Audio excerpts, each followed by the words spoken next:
কুষ্টিয়ার এমপি সাহেব আমির হামজার নিয়ে কিছু কথা বলবো, আপনারা শুনবেন। ওনাকে নিয়ে তো অনেক বিভ্রান্ত চলতেছে একটা কথা নিয়ে।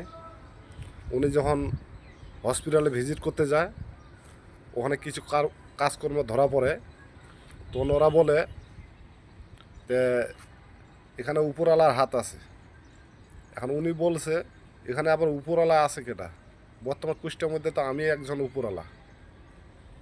তো এইটা বলাতে অনেক কিছু সাংবাদিক আছে আগা পিছা সব কাটে কুটে ছাড়ছে, মানুষের সামনে বিভ্রান্ত করাইছে আমির হামজা হুজুররে।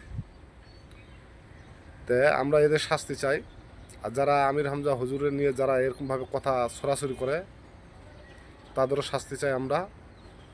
অনেক আলেমরাও অনেকেই এরকমভাবে কথাবার্তা বলতেছে বিপক্ষে।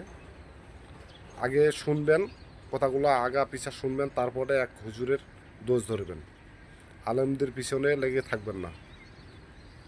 যাক, আল্লাহর কাছে দোয়া করি আমির হামজা হুজুর আরও কাজকাম ভালো ভালো করে করুক, দোয়া করি, এগিয়ে যাক ইনশাল্লাহ। খোদা হাফেজ।